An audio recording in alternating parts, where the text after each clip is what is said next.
So I'm thinking, like, what should I say to Gene Simmons? Like, I've been a fan since I was 8 years old. I want to say something cool, not like, I love you, man. It's a long, it's a long like, time to think about that. Right? So I look at him and he's looking at me, and he puts his hand out and he says, thanks. And so what do I say to him?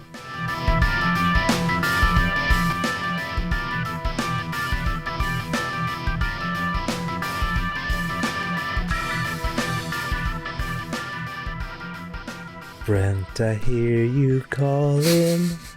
Has anybody ever sung that song to you, Brent?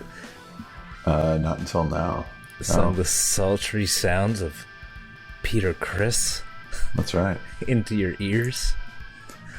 No. Because my name's not Beth. It's not. Brent. That's what right. I said. I said, Brent, I hear you calling.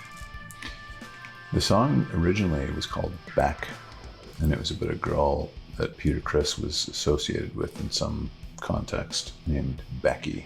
I was going to say it must have been Becky. Yeah, and he was in the back of a car with Gene Simmons, and he said, I got this great idea for a song, but it's called Beck. And he's like, you can't call it Beck. Change it to Beth. That's hilarious. And he did.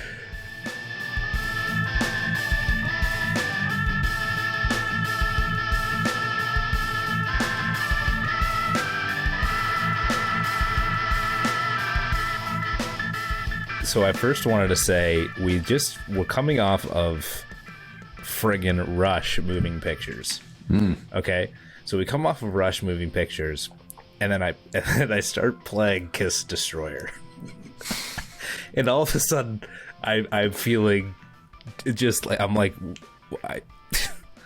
I feel dumber all of a sudden having put this stuff on. I'm like, what am I listening to? I know Detroit Rock City and Shout It Out Loud, but like everything else that came with this on my initial listen was like, look, I know we joked about Kiss, but I'm like, all right, Really? I'll handle Kiss. I'll take a listen to Kiss, and. Really? Yeah, and I was kind of like, oh, maybe there's something I don't know about Kiss. Maybe there's something that in this album that I'll be like, wow, I'm pleasantly surprised. Right. I wasn't pleasantly surprised.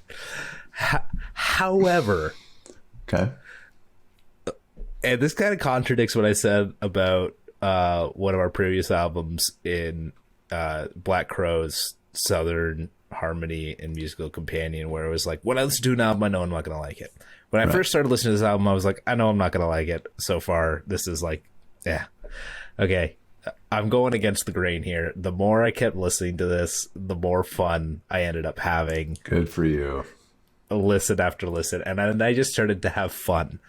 We'll go through the songs and you'll get my opinions on them. Okay. But overall, I ended up having a really fun time listening to Kiss Destroyer. Yeah. See? Yeah. So, good for you. Yeah. Good but for I you. gotta admit, like when I'm coming off of Moving Pictures, I was like, gosh, these riffs are so bad. These lyrics are just so bad. Like, Oh, it's pick and shovel rock and roll, right? Yeah, it's the discount model. So Yes. here's the thing though. This album, if you listen to Kiss's first 3 records before this one, not counting the live album that preceded it, Kiss would not be the band that we know them as today if not for Bob Ezrin, the producer of Destroyer. And the reason I say that is because he had such an amount of vision to change things like God of Thunder, for example, right? We'll get to it. But without Bob Ezrin, this album was clutch because they had 3 records. None of them did well. They did okay. Casablanca, the record label, was bleeding money. They were bleeding money. Their manager had to use his personal Amex card on the road to keep them fed and alive, basically. Kiss Alive comes out, 4th record, it's live, it does well. So now the band is like, okay, this can happen. We can do this. However, we need a very strong follow-up. What's it going to be? and it was Destroyer. And so they brought Bob Ezrin in, who worked with Alice Cooper previously, and he's a genius. Right? Yeah, Pink Floyd's The Wall. It's crazy. Oh, he's a savant. And if not for him, I don't know what would have happened to Kiss, quite honestly. Right. And the reason why I say that is because you listen to the Super Deluxe that they released on the 35th anniversary of Destroyer. Listen to those songs before Ezrin got his hands on them, because I think they recorded like a 15-song demo before they met with Ezrin and presented it to him. And he was like, this is no good. Like, he rejected most of it. I think he kept Detroit Rock City and God of Thunder. And the rest of it, the other, 13 songs, gone. Wow. Yeah. So crazy. And he ran them, from what I understand, like it was like a camp, eh? It was like a summer camp. He had a whistle. He'd call them campers. And I guess, Paul Stanley was very much like okay with that. He was like, it kind of whipped us into shape. It kind of got us into this. I mean, not anybody could just do that. They knew, obviously, I'm sure, the lore of Bob Ezrin and the work that he's done, that it was like, okay, if there's somebody that's going to be able to do this to us and, whip us into shape, including stopping and give them like music lessons halfway through as well. He did music theory. Ezrin was the guy to do it. And stopped them. Peter Criss, and said, you're not playing it right. Yes, I am. No, you're not. And would show him, would show them how to play their instruments. And it's funny because, they said, yes, sir. Like, okay. Right. There's that story that you probably know about Gene Simmons. They're doing, outros are extended endings to songs so that the song can fade, right? So they just keep playing the chorus over and over again and the song fades out. But you're supposed to play it like, until the producer kind of says, okay, we're out. Gene Simmons stopped during the outro because he thought that they had enough. And Ezrin ran out of the control room and said, don't stop until I tell you to stop, ever. And he's like, okay. Legend, Canadian, Bob Ezrin. He is. He's a Canuck. Yeah. Crazy. That's so cool. So great record, but Bob Ezrin was the best thing that ever happened to Kiss. Before we really get into this was an album that I listened to. This was one of the first rock records that I ever listened to in my life. I heard this when I was 8 years old in 1977. So, you can imagine the nostalgic weight that this record carries for me, right? No kidding. So obviously it's special. And regardless, we were talking about Rush and Kiss before, regardless of, artistic merit or technical sophistication, like nostalgia is nostalgia, right? And I was just on Scotch on the Rocks and talking about the same thing. I mean, these things stick with you. What an album to hear when you're 8. Like this must have been just completely mind melting. The anthems of it, not that you could directly relate to like sort of Kings of the Nighttime World, but when you kind of get older and start thinking about it too, it's just like there's everything about this album that are just, and I think you've said this, right? You said that this was like they came onto you when you were very young and impressionable, right? Yes. That's when they hooked you. I can see that. Absolutely. Yeah. And I was primed for the taking, right? Yeah. It was my poor little mind was just like like it truly blood was. And flames, blood and fire and leather and it looked like superheroes, and volume and explosions. Like it was just like what wasn't there for an 8-year-old kid. But they absolutely hooked me. It was fantastical. Like that would be the word that I would use. I didn't, and quite honestly, and I'm not kidding when I say this, when I was 8 years old, I wondered if these people were real, because I was just kind of making the jump from comic books into, other art forms, music. And I thought, like, are they men? Like, are they some sort of what is this? I wasn't sure. I suspected, of course, they were, but like they did such a good job. And there was no internet back then, by the way. Like they were never seen without makeup. They managed their image so well that as a kid you just thought, wow, they're mythical beings. These people are, which is what made it hard to take some of this stuff seriously. Yes. And I feel like that. I guess it's their whole ethos, it's their whole persona, and I need to understand that. But it also just made it tough to take what I was listening to seriously at times as well. Yeah, I get it. So oftentimes people think that Kiss music is the soundtrack for the visual aspect, really, and I don't disagree with that. You know, and Gene Simmons and Paul Stanley, more so Simmons, would admit that it's just he called it once big dumb rock. Although, the most successful band probably from the merchandise standpoint, something like that. I that's just me saying it off the top of my head. I don't know for sure, but like I would imagine. Yeah, that's crazy. Like in the late 70s, they were grossing ridiculous numbers. And that's when it got kind of a little bit silly, like around 78, 79, you know, the lunch boxes turned into, you know, stuff like this. The Ace Frehley. Right? Of course I have one. Of course he has one. He still plays with it, folks. Yeah, I do. Look at him. Now, Ace, wait your turn. I will fill your teacup shortly. Stamp him right here. Yeah. No, it was all about this stuff. I can't keep talking to you. Why not? Because. Come on, man. Focus. Okay, so Detroit Rock City is about a car crash that kills a Kiss fan. So should we get into that next? Isn't that crazy? It is crazy. So I didn't know that, right? So the how the song starts is like a radio broadcast, which is Gene Simmons' voice. Ezrin. What's that? Ezrin. It's Ezrin. That's Ezrin doing that? Bob Ezrin. Yeah, he recorded the whole thing. He recorded the whole. Sure? I thought that 100%. Was Gene Simmons as the announcer. Ezrin recorded it. He wore a like almost a 360-degree microphone on his head. No way. He recorded it all, and then he walked out. You hear him walking. He walks in and gets into a car. He does all this live and gets into a car, turns on the car, doesn't drive, turns on the car, and there is a feed from the studio to the car that they have that they hooked up and played I Want to Rock and Roll all night, right? Yeah. So when he turns the car on, that plays, and that's what they would do for bands, because this was Electric Ladyland that they recorded this out of, and I think it was Electric Lady in Toronto or in New York, New York, and that's how they would preview their songs in the vehicle. So they had this transmitter. That's what I'm trying to say. A transmitter that would go from there. They turn that on, and then the rest of it was kind of like post of the car driving and stuff like that. So no way.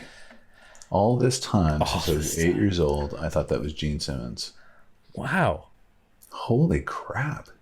Sorry, man. Are we okay to keep going? Wow, you just like I can't continue. My worldview is shattered. There you go. I know. That's it. Can you believe that? No, do you know that? Yeah, I didn't know that. I knew that. Did you believe that, Ace? Yeah. He knew that. Ace was out to lunch during the recording of this thing, wasn't he? Oh, dude. He was Space Ace. Yeah. He was very much out to lunch. Well, sorry. When he was there. Yeah. I'll put him away. If he bothers you. Well, it's fine. It's right here. So good. Yeah, I didn't know for a long time about the philosophical slant of the lyrics. I just thought it was about, like, you know, kind of drinking and driving and dying, kind of that thing. Dumbed down, of course. I didn't even pay attention to the last verse at all when I originally heard it. Like, you know, it was always just the chorus that stood out to me. And then when I read the end about it, I'm going to die. It's crazy. Yeah, well, it was crazy. And as a kid, I was like, holy crap, like this is a pretty heavy topic. And then when they played that song, it became a huge hit for them. They played that song live. And on the next tour, the Rock and Roll Over tour, Stanley, instead of singing Why, because it goes, I'm going to die, and then he would say, why? At the very end of the song, he would say, I know I'm going to die, but I don't care. And so people were like, hey man, like you're setting a bad example for kids. I'm going to die, but I don't care. Yeah. So I think he stopped doing that shortly after, but that's a song that great lead off, obviously, in terms of sequencing. Oh, but yeah. I don't know. I'll be honest, though. Millennial card. And I know I'm making a bad name for us millennials by saying this stuff. Took a long time to get to the song. I just wanted the song to eventually you didn't kick want to hear on. all the beginning. The lead up's cool. It's cool when you first hear it, and then when I listen to it again, I don't know, this is going against the experience of the album. I totally respect that. But eventually I was kind of like, and so, honestly, like it ended up like I would start at King of the Nighttime World eventually. Hearing you say that and thinking more about it, when I was a kid, I thought nothing of that. I thought nothing of the time spent, right? That makes sense. I just figured, because back then you had no choice. You had to listen to it on a record, right? Or an 8-track if you cassettes weren't really even around yet. And you just you made do, like you listened to it. It was like your mom saying, if you don't like the ham sandwich I gave you for lunch, then you're not going to eat. Right? Yeah. So I was delighted to hear all those weird noises at the beginning. Yeah. And it didn't occur to me when I was a kid that I could just skip, right? Or I don't like this part, so I'm going to FF through it. Yeah. Isn't that a bizarre, crazy consideration? It is, but I love it because, again, it's this appreciation that allows you to have for it as a full body of work. Yes. And I totally respect that. I do. I guess I'll just leave it there. I totally respect that. And the music of it is it's a ton of fun. Great little bass line. Like it's a really good rock and roll song. It is. Yeah. It is. Yeah. I need to go back and listen to it again, because for me it's almost like it's got a "You Shook Me All Night Long" quality now to it, because I've just heard it so many times that I'm like, I don't know. Well, that's why I'm so glad I discovered more of the album outside of this and Shout It Out Loud, because there are definitely, as has been the case with so many of the albums that I've been discovering through this show, is like there's just so much more than what which continues to blow my mind. King of the Nighttime World, for example. Oh, so good. That feedback part. Compliments of our friend here. Mr. Frehley. Mr. Frehley. So good, right? And live, like he would, get feedback from the amps, and it was just like so amazing. That's a great song. King of the Nighttime World is a great song, in my opinion. Yeah. And I'm not talking about like artistic merit or sophistication. It's just a great... The best thing about Kiss is they almost had a Van Halen quality in that way. It was just like, let's just have fun, right? Who cares? It's funny. I initially felt like, and again, they are, but like the riffs are really pedestrian. I used to, when I would think about, Rock and Roll All Night and Detroit Rock City and Shout It Out Loud and Strutter, like they're cool riffs. They're cool like guitar parts, but it was never really like, something that was, I don't know. I always expect a little bit more for some reason from Kiss. Just how they dressed and from those songs. So when I first started going through this, I was kind of like, these riffs are kind of But then the more, again, as I kept listening to it, the more they grew on me as like, all right, these are good. These are fun. I'm into it. Yeah. You have to enjoy it for what it is. That's the secret to being a Kiss fan. Right. You have to put all that other stuff outside your head.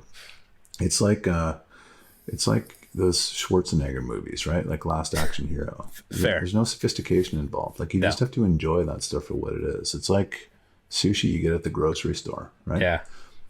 That's what it is. Yeah. So just enjoy it on its own merits, and it's so much more enjoyable. Yeah. And the fact that these guys can literally sing on King of the Nighttime World and You're My Headlight Queen for so long in this, and just keep going, and it's just like you guys get away with it. I get it. But I'll tell you something about that is that they were projecting an ethos that was fascinating to youth.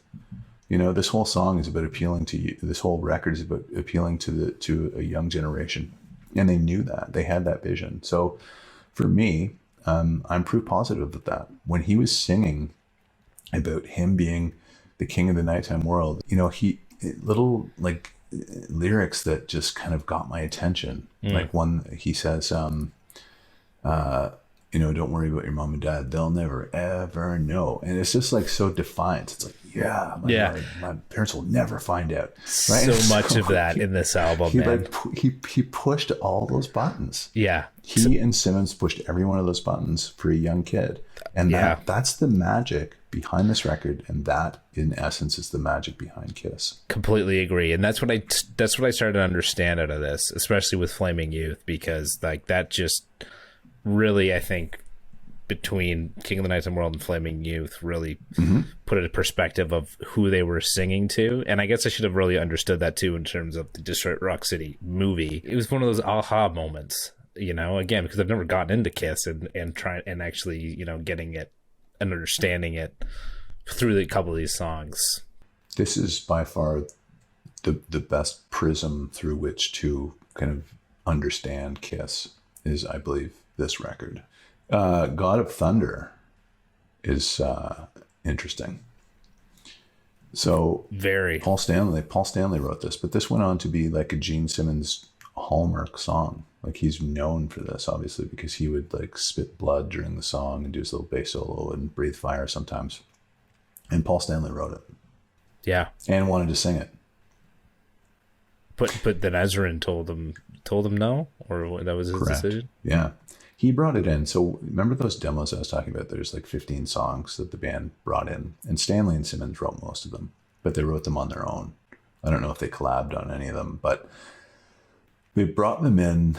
And this was on Stanley's kind of docket. He had this, and it was sped up. It was faster. And it was like not nearly like... But that's what I mean about Ezrin's vision. If you go back and listen, because you can find this on Super Deluxe. So go back and listen to the Super Deluxe version of God of Thunder with Stanley singing. It's just plain, and it's not, I don't know. And then you listen to, you know, the vision that Ezrin kind of injects in it. And it's a cool song. There's kids, like Ezrin's kids are running around the studio. And he has that through the whole song. If you listen, you can hear them when like the pauses in the lyrics, the verses. You can hear the little kids like laughing and squealing, and, you know. But it's cool because it adds this kind of like ominous feel, because it's about this demon who's like coming out of the earth, right? But then you hear these little kids like like, you know, laughing and yelling at each other and being little kids, and it's very juxtaposing and very odd. It's a skipper for me.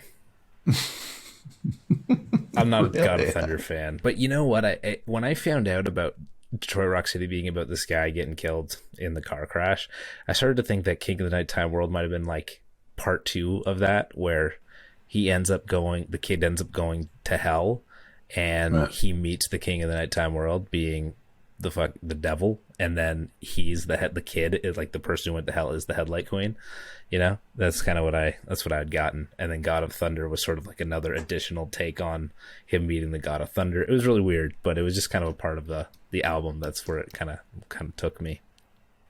You have like an incredible imagination. It was sort of where it started to take me. Yeah, it was pretty funny. And then you get into Great Expectations, and then it completely derails all of my cinematic yeah. Well, the whole cinematic feel of it as of going out the window when this one comes on. Yeah. Which is when I first heard Great Expectations, I was like, what is this? Yeah. And to be honest, I still think, what is this? This came out of left field for me.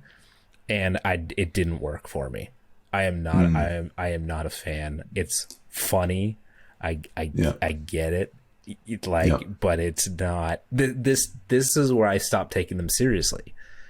with a song like this. I was like, this is, or it validated. I was like, this, okay, here's Kiss trying to, bring in the orchestra from, you can't always get what you want or whatever. Right. And I was like, you lost me here. So God of Thunder and Great Expectations, not a good 1-2 for me. 3-4, whatever.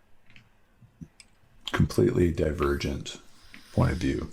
So, and again, nostalgia. Right? Yeah. I used to, and I can see this in my mind, I used to sit in front of my stereo as an 8 and 9-year-old kid and think that Gene Simmons was talking to me when he was singing that song. No. Yeah. He would say, like, you wave and call my name and I can see you out there. And it was like, when little kids watch Sesame Street and they're like, hey. And they think that they're actually communicating with the person on the TV screen. Oh yeah. It was very similar to that. Yeah. I mean, not in a direct way, but I used to think like, wow, like it just worked, right? Because I completely fell for it as a kid. And I remember thinking like, I can visualize him. And everything it was like this din, just like, it was just me and him, he was there and I was like the connection that we had was just crazy. And so later I told the story about this. It appears in No Sleep Till Sudbury. I met Gene Simmons much later on at a book signing. And so in Toronto. And so Great Expectations is a throwaway track, right? It's not memorable. Right. So we were at this book signing, and this is like 2001. Okay. So his book had just come out. And we're at the book signing. It's a huge line. It's like 3 hours long. It's snaking all the way through the store, all the way through the aisles. So I'm thinking like, what should I say to Gene Simmons? Like, I've been a fan since I was 8 years old. I want to say something cool, not like, I love you, man. It's a lot. It's a long time to think about that. Right. Well, yeah. So I'm like, okay, surely I can come up with something that's like germane and cool, right? Hopefully I can. Yeah. And so I thought, there's a line in Great Expectations that goes, in the din it seemed I'm a million in the din it seems I'm a million miles away. Right. So he's talking about being on stage and singing for the crowd, but like they're close, but he's so far away because he's like this huge mythical famous figure and we're just a bunch of plebes. So I get close and the guy in front of me is like, I'm not joking, he's crying because he was meeting Gene Simmons for the first time. And he was like emotional, and Gene Simmons is like just so stoic, right? He's very sitting there, and his like he was on this raised platform, so like he's looking down at you. And even though he's sitting down and you're standing up, right? So, of course, so I'm like, holy shit! Okay, I'm gonna say this, and hopefully, like it gets his attention. So I said to him, great to meet you. And he's like, like being in front of him freaked me out. Right. I was just like, you experience this bizarre paralysis. Yeah. Like it's kind of, it's almost frightening a little bit. Yeah. Because you see him for who he is as a human being and all that stuff, right? You could see the liver spots on his hands. Like you can see all the details in his face. It was right here. So I said, in the din it seemed you're a million miles away, but not anymore, So, and I made some comment about the world being smaller now or something like that because of this. It was kind of stupid, and I was terrified because I was in front of Gene Simmons. Yeah. It made sense to me, but then when I said it, I kind of fumbled. You had 3 hours to think about it. Yeah. I know. Yeah, that makes sense. But that's the thing. Like you have this paralysis, and you're like, your voice is cracking, like you're going through puberty. Right. And so he looks at me, and he says, it's been a long night. I don't think I can come up with something that deep. And I was like, oh crap, he doesn't even know what I'm talking about. Like I'm referencing one of his bloody songs, his own lyrics, and he didn't even know. And then the dude who passes the books and is like, he's like saying like, move it, man. Like, there's people behind you. I'm like, shit. Like, I want to make my point. That's hilarious. So like, and then, so I look at him and he's looking at me, and he puts his hand out and he says, thanks. And so what do I say to him? I love you, man. I said, I love you, man. Fuck. Flaming Youth is where it grabs me again. Flaming Youth is a fantastic tune. Loved it. This is a fun little corner of the record, because Sweet Pain and Flaming Youth are right. Perfect. You know, one after the other. And like, they're both deep cuts-ish. Yeah.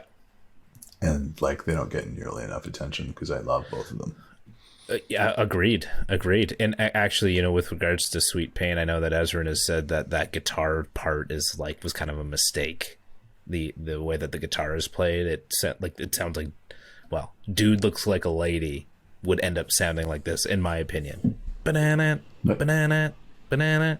Oh, right. You know, just the way that it's played, not that it takes on that whole thing, but yeah, Flaming Youth that's what I hear.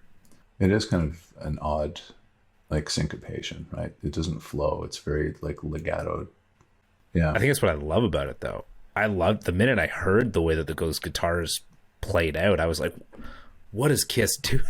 What are they doing? Yeah. This isn't Kiss." But Flaming Youth, there's a very cool device in that song. It's called a calliope, and what it is, this is Bob Ezrin, right? Like, nobody else would have thought of this. It's a series of like these large whistles that when you force compressed air through them, they make a certain sound, and It sounds like a carnival. So he took that implement and put it into the choruses. Wild. And it creates a feeling. And when I was a kid, I was like, wow. It's like when the ice cream truck comes, right? It's like, oh. Yeah. Like, it hooked me. Yeah. And now that we're older, now that I'm older, it's the knife sharpener.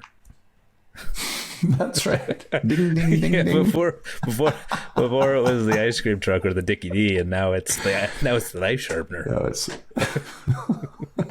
yeah. Run. I gotta get these sharpened. Get him before he takes off. He's been dulled from cutting on a glass cutting board for the last year and a half. Keep it to wood, folks. Wood or plastic. I love. So go back and listen to that part, because it adds a flavor to the song that is just like so special. Totally. Yeah. And that's what Sweet Pain is too. Sweet Pain's just great riffs and great choruses, great stuff for you to sing along to. Like, it's just Sweet just Pain. dumb, right? My That's love will drive you insane. Oh yeah. Look at you. Oh yeah. Wow. That's a big tune. Flaming Youth and Sweet Pain. I was kind of hoping that you were going to sing a little bit. There you go. I gave it to you. That was it. That's all you get. You know who a big fan of your singing is? Who? Frehley. This guy. Yeah. Thanks, man. He's never had a bad. Does the doll freak you out in some way? Well, no. It's just hilarious. So I just have a hard time keeping a straight face and talking, as seriously as we do on this show. Because it's very serious. Yeah. Shout it out loud. My son is coming up on 17 months. Absolutely loves this tune. Fun fact: first number one hit. Guess where it was a number one hit? Canada. The Great White North, Kiss's first number one. Yeah, in Canada. Wow. How cool is that? It's awesome. Yeah, I like it. It's obviously very anthemic. Mm-hmm. But again, it's like, I've just heard it so many times. I need to really kind of listen to it to appreciate it. Yeah. To get inside it, It is an album listen. You don't go and put Shout It Out Loud on anymore on its own. Not even I do that. It comes on as part of the album, and that's what's fun about it to me. Yeah. And I think that succession of Flaming Youth, Sweet Pain, and Shout It Out Loud are a great 3-song combination, and the best 3 songs on the Shout It Out Loud's not the best, but it's a great 3-song combination on this album. A lot of people would say that Shout It Out Loud is one of the best Kiss songs in the catalog. As much as I am a fan of these other ones that I'd never heard before, maybe I got to listen to more. There aren't very many great Kiss songs for me. just to me. Okay. Beth, I hear you calling. So it was the unlikely smash hit that like propped Destroyer up, basically. So ridiculous. So Destroyer, when it came out, and again, I was talking about, they need like a good follow-up record. So they were super proud of it. The band was proud. Ezrin was proud. They put it out there and it didn't do well. And they were like, what? Like shouted out loud. Did not chart. As they expected anyway. It did like okay. Detroit Rock City did okay. They were like, what is going on? So when the band sent out Detroit Rock City, they put Beth on the other side, thinking that they were forcing the radio stations to play Detroit Rock City because DJs would just take the record, and it was 45, so they had two sides. So they're like, I'll play whatever I want, right? So DJs across America started flipping the record over and playing Beth instead of playing Detroit Rock City. Right. And it turned into a huge hit. Wow. In spite of Kiss. And it was a Paul or a Peter Criss song, right? Everybody thought it was just a throwaway. And, by the way, what track number is it? Second last. I know. That's hilarious because that's exactly what I was thinking. I was like, this is a number 9. That's it. It's a number 9. It's the second last track. It blew them up. Yep. It blew them up. So what happened was they put out 3 singles before this. None of them performed the way that they had expected. And then Beth started being played. And then the album shot up the charts. Wow. So Beth really saved the record. Wow. And Gene Simmons hated that. Of course he would. Yeah. Did you hear that Ezrin worked on this album, went away on vacation with his sons, and while he was on vacation, got phone calls from Jack Douglas, producer of Aerosmith albums, protege of Bob Ezrin, because apparently Casablanca wanted Jack Douglas to come in and produce Kiss's album because they felt like Destroyer wasn't going to work. They were terrified of this album not doing anything. Yeah, and so they were trying to replace Ezrin with Douglas, and Douglas was like, Bob, like, yeah, if you need me to tell them to go screw themselves, I'll do it. But like, I don't know what to do. Yeah, there was a lot of, I think, unsureness of around this album. So Casablanca asked Kiss to re-sign, which Kiss, they signed a new deal, right? And so Kiss did because Casablanca had been so good to them over the first 3 records, and they were very patient with them. But Casablanca only offered them a 2-record deal. Destroyer was the first record because they were smart. They thought, like, if whatever this new record is tanks and the next one tanks, we're out. Yeah. We're not signing like a 5 or 7 record deal. Makes sense, yeah. So there was a lot riding on Destroyer, and that's probably why they did that. Yeah. So Beth was fun. Like, it was cool to listen to. Like, it was interesting. I didn't realize it had done so well for them because when I first listened to it, I was like, how does this fall into the Kiss? Like, what's going on here? Up until that point, it didn't make any sense to me. It didn't fit. And I'm not saying that these guys shouldn't write ballads, but it was weird. It was weird to hear Kiss sing ballads. Even between this and Great Expectations, it was really weird, and it just didn't work for me. And it's unfortunate because obviously Beth did well, and Great Expectations is what it is. But I don't like to have that. You have to be the Airborne, right? The Airborne, the AC/DC, whatever, the follow up. Whereas like you listen to Airborne, it's like every song is right. So like I'm cool with a great like hearing the ballads, but it was just so weird for me to hear it from them because I didn't know that they did these, and I wasn't and it made it hard again based on what they sung about and based on their history, based on what I know. It made it hard for me to take these seriously, because again, Ezra would say, people have talked to me, you know, about the times, you know, that meant special times that, you know, Beth has meant for people. I'm like, that's just weird. I get it, but it's weird. Do you love me? Oh, Brent? Man. Do you love me? I do. I really do. Thanks, man. Do you? He's back. It is back. He wants to give you a hug. Come here, Ace. I think one of his arms is falling off. Oh no! You better get on the microscopic glasses and sew them back together. Do you love me? What does this mean to you? This big one, big tune.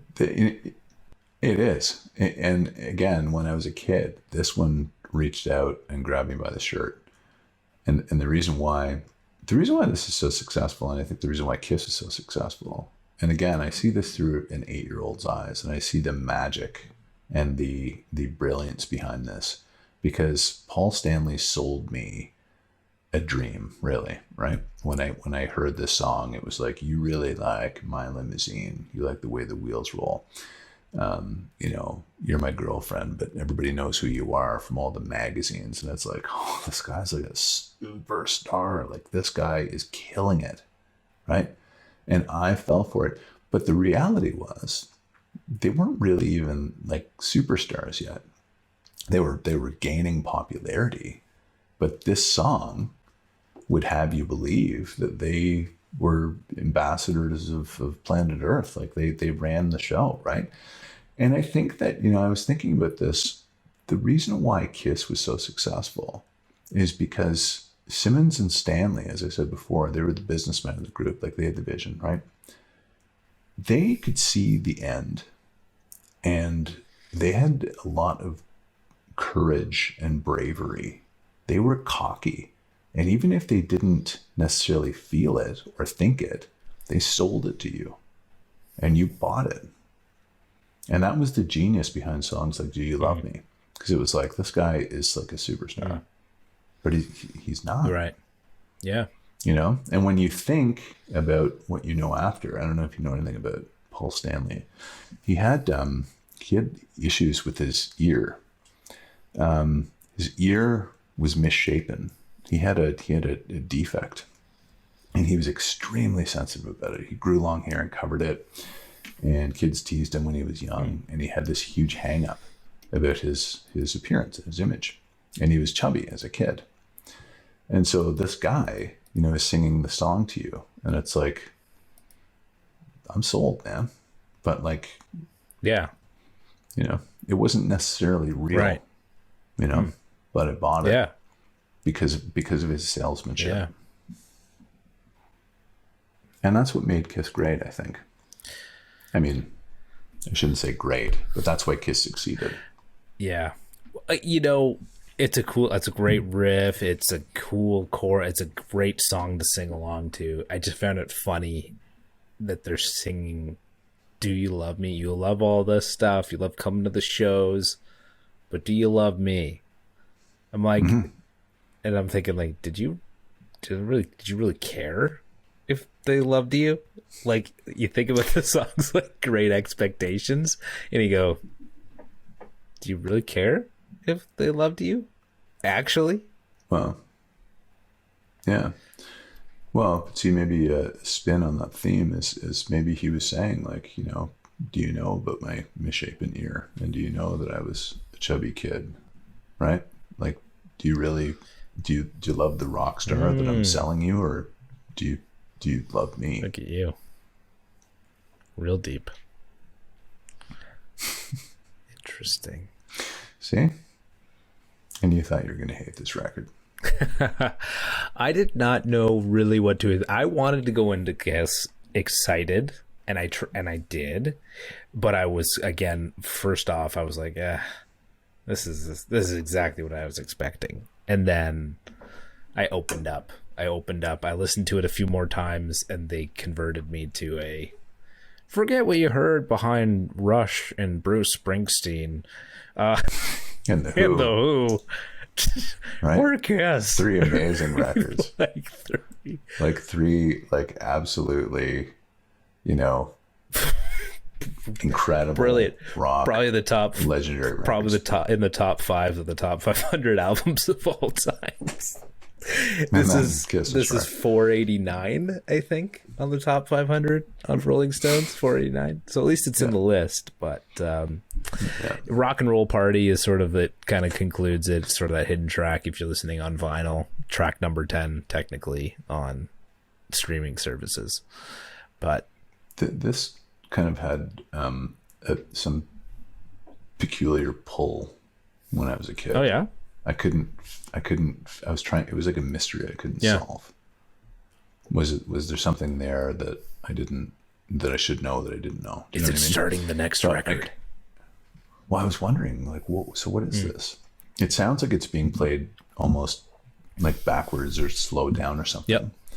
And it's Stanley saying over and over again, we're going to have a rock and roll party, right? But it's kind of slowed down. There's this kind of ominous aspect to it. And I didn't know what to make of it. And it kind of freaked me out a little bit as a kid. Yep.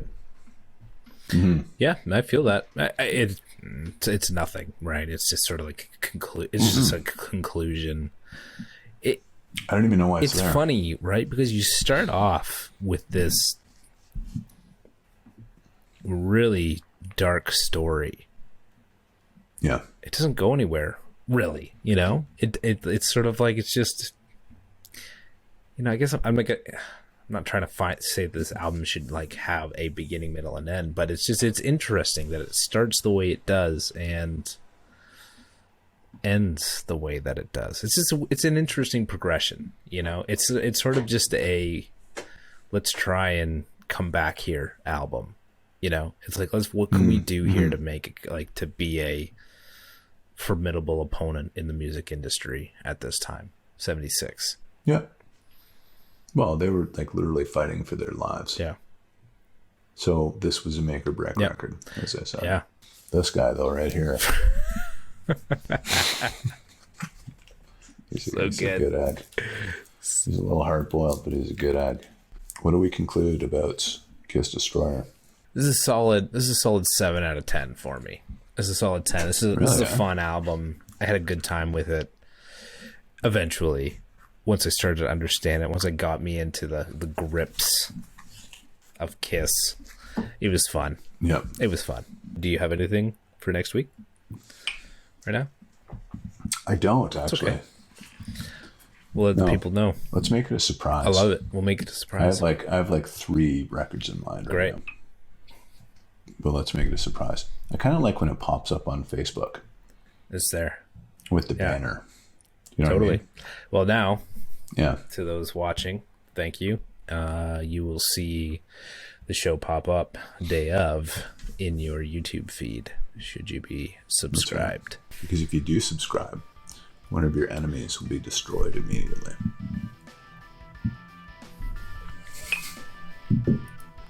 Subscribe. Sweet, man. Kiss. Cool. Kiss. All right. Awesome. Cheers. Cheers, my friend. Thank you. Thank you again. Cheers to you. Hey, cheers, Ace. Like you. Yeah. Cheers. Yeah. See, like, no joke. This is probably the size of glass that he did use actually in his day. Probably pretty close, eh? Yeah. Yeah, I'm jealous. This is mine. And then this is like true to life right here.